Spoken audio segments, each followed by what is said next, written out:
Pathmonk is the AI for website conversions. With increasing online competition, over 98% of website visitors don't convert. The ability to successfully show your value proposition and support visitors in the buying journey separates you from the competition online. Pathmonk qualifies or converts leads on your website by figuring out where they are in the buying journey and influencing them in key decision moments, relevant micro experiences like case studies, intro videos, and much more. Stay relevant to your visitors and increase conversions by 50% by adding Pathmonk to your website in seconds, letting the AI do all the work, and increase conversions by 50% while you keep doing marketing as usual. Check us out on pathmonk.com. All right, everybody, welcome to today's episode of Pathmonk Presents. Today, we are joined by Oliwia Romanowska. She's the head of growth at Acid Running. Olivia, welcome to the show. Thank you so much for having me. Of course, of course. So we were just talking about a little bit of running, just offline, and about your half marathon time, which was impressive, by the way. But let's focus on Acid Running. In your own words, Olivia, tell us about your ecom business and its approach to growth and sales, and maybe you can tell us a little bit what makes your brand stand out in the market. Yeah, sure. So at the beginning of the year, I joined Acid, and I'm working directly with the founders. So I'm super lucky to work for a rather small team, but we are growing very fast, and we've got really ambitious plans to take over the UK market. But Acid is a performance-led luxury running apparel brand, serving men who are a little bit more I want to say culture than conventional, and we're serving all kinds of people who are quite artsy, who are really into the music industry, perhaps. Like, we know that our customers are chefs, entrepreneurs, and we do it in the way that we want to provide them with a running apparel that's as much about the design as it is about the technicality and the performance. We're trying to strike the balance between offering like premium functional products and that design-led apparel that you can obviously wear during your run, whether it's your half marathon, marathon, any other type of a race, but also after it as well. So it has this lifestyle element to it as well. So for the post run, if you want to grab in the beer, definitely you're gonna look really cool still. We're not trend based. We're very much staying true to our own designs.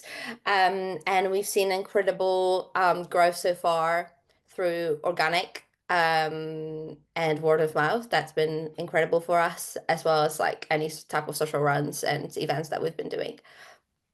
That's awesome. I know running has exploded in the last few years, I think. And maybe it's thanks to I don't know, some influencers, let's say, or I don't know exactly what to attribute it to, but it's cool to see new brands coming up, like Acid, and seeing that you kind of focus on a specific niche, right? And entrepreneurs and the chefs, as you mentioned, it's pretty cool.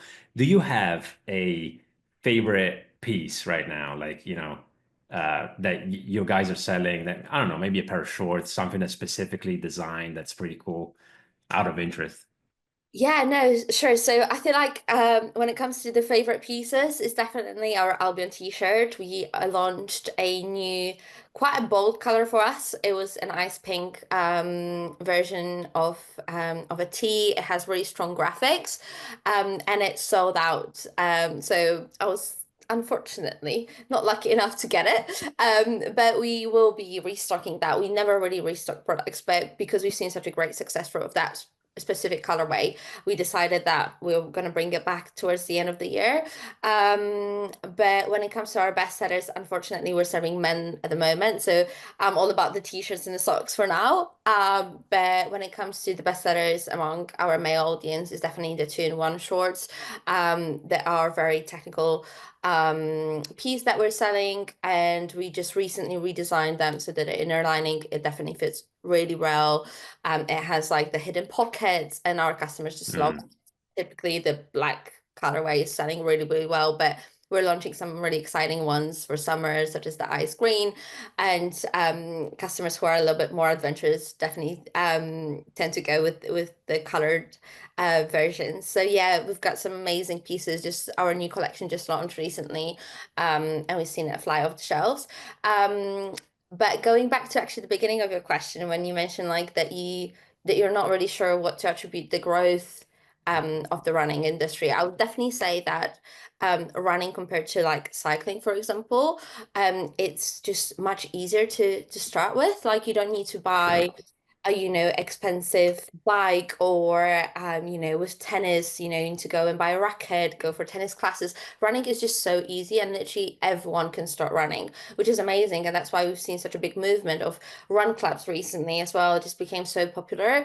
And also running can be done both individually but also within a group. So there are definitely two types of runners. Some prefer to run on their own, and that's technically typically me. I just put my podcast on and just go for a run, and that just helps with my mental health, just clear any thoughts that I might have in my head. But also there are just people who love to go running as a team almost, right? So they meet on their Saturday morning run club, go for a coffee after, or when we organize social runs, we see such a great turnaround, and then everyone goes for a beer together. So I feel like there's this social aspect to running as well. That's why it's been growing so rapidly. That's a very good point, and in a way, you remind me of like when CrossFit boomed, and Yeah. it's in. I can't right now. Obviously, the social part of it is the key point of it right now. I'm lacking better words than cult, but I mean in the best way possible. Yeah. Because you get together and you go running, and it's a social thing you do, but it's also something you can do by yourself. So yeah, I love that point too. That health Um, element is actually really interesting to it, because some people would just go for a run and then don't really share the fact that they're running.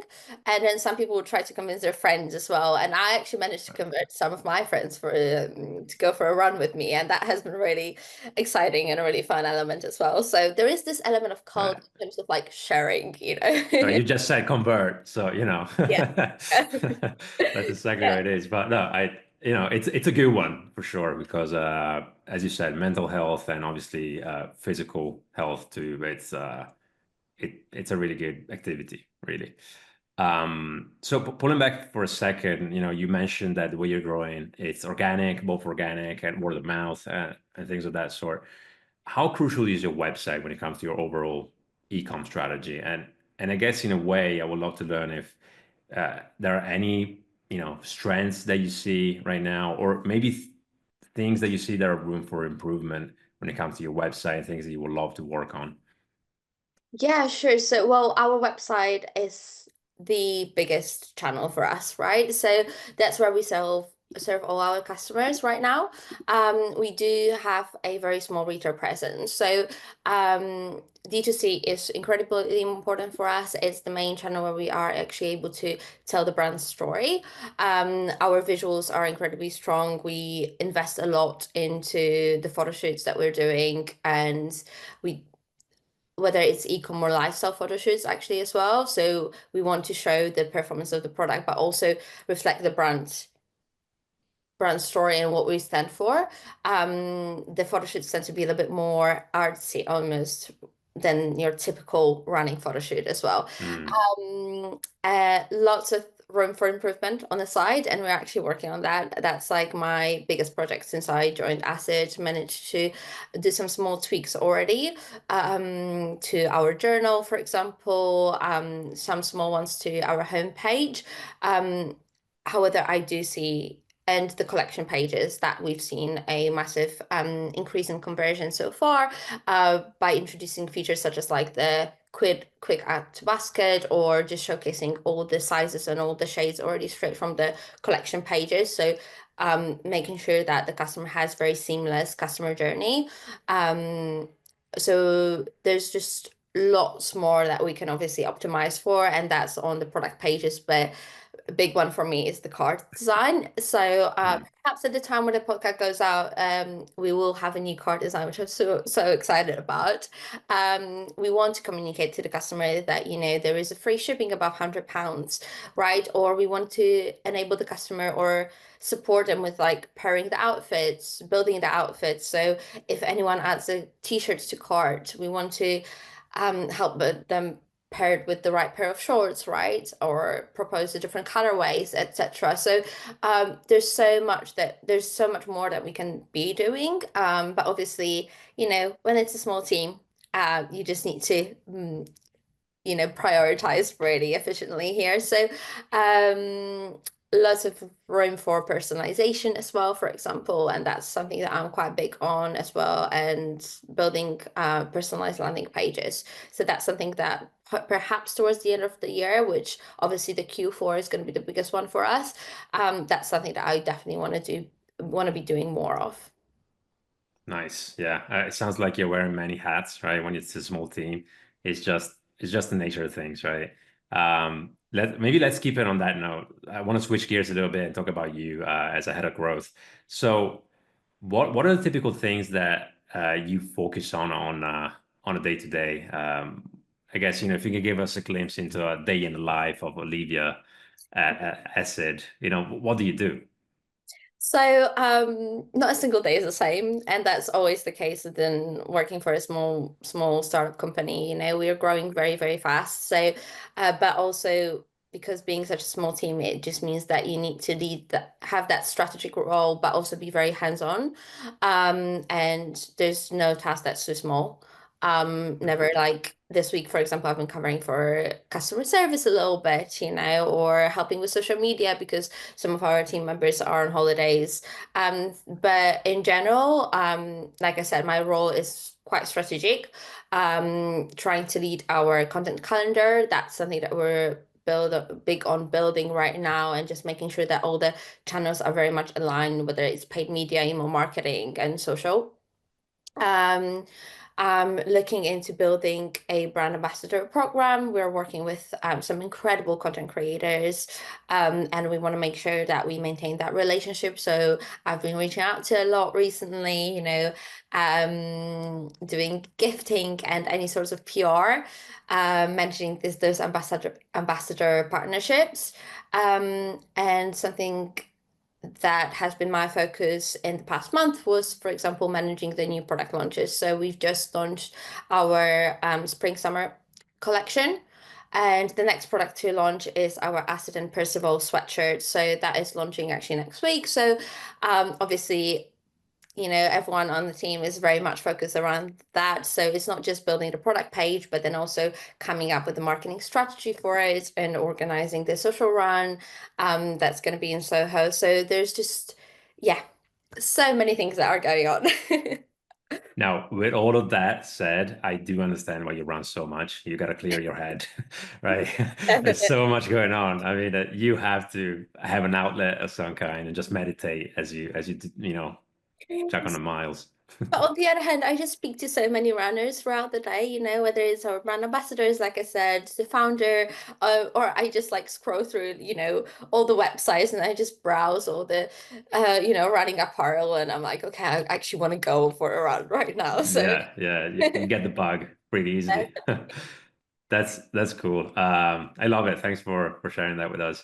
So, Olivia, we're coming towards the end of our time here. Before we wrap things up, I would love us to jump into the rapid fire segment of the podcast. So, the only unspoken rule we have here is that for a concise question, we just want a concise answer. Would you be all right with that? yeah, so we'll try All to. right. All right, let's do it. So, watching or reading? Reading. Okay. What's the latest book or article you picked up, and were there any gems or ideas that really stuck with you? Yeah, so the last book that I've read is by James Nestor, I believe. And it's about the fundamentals of breathing, basically, and the lost art of it, and how important it is for our health, for our focus, and also for our performance during runs, for example. So yeah, brilliant book, really recommend. Love it. Okay, adding that to my reading list. So, if you had a magic wand, Olivia, and you could fix one frustrating thing in your marketing life with tech right now, what would it be? Marketing live at the moment. So I actually want to tweak that question a little bit, if that's okay. Sorry, not really fire question, but No I would worries. come up with a inventory management solution that helps to predict the culture trends. So something that I think every startup is struggling with is the inventory management, but also being able to predict an influencer posting about our product and the product going flying out of the shelves, going out of stock very quickly. So, if someone can magically resolve that for us and we never go out of stock of any products, that would be brilliant. Okay, that's a good one. So, last one. If you could go back in the past and give yourself a quick pep talk at the start of your journey, what kind of advice would you give yourself? Don't follow all the trends, and just focus on the long-term vision of the company. Perfect. Love it. Well, Olivia, thank you a lot for being on the show with us today. And I want to give you the last word also. So, if someone forgets everything about an interview today, what's the one thing that they should remember about the work you guys are doing at Asset Running? Um, that's a good one. I would definitely say just go for that run. Just go for your first run. There's never a run that's too short, just go and test it, no matter what you're wearing, who you're running with. Just, try it yourself and then definitely gonna be hooked into it. Awesome. And if someone gets the bug, where can they find you? Where can they find your products? Acidrunning.com. So we currently offer men's running apparel. However, stay tuned for some women's wear pieces there as well. So, Amazing. All fun. right. A little insight information there. Okay. Thank you so much, Olivia, again. And we hope to see you again soon. Thank you so much for having me. Thank All you. right.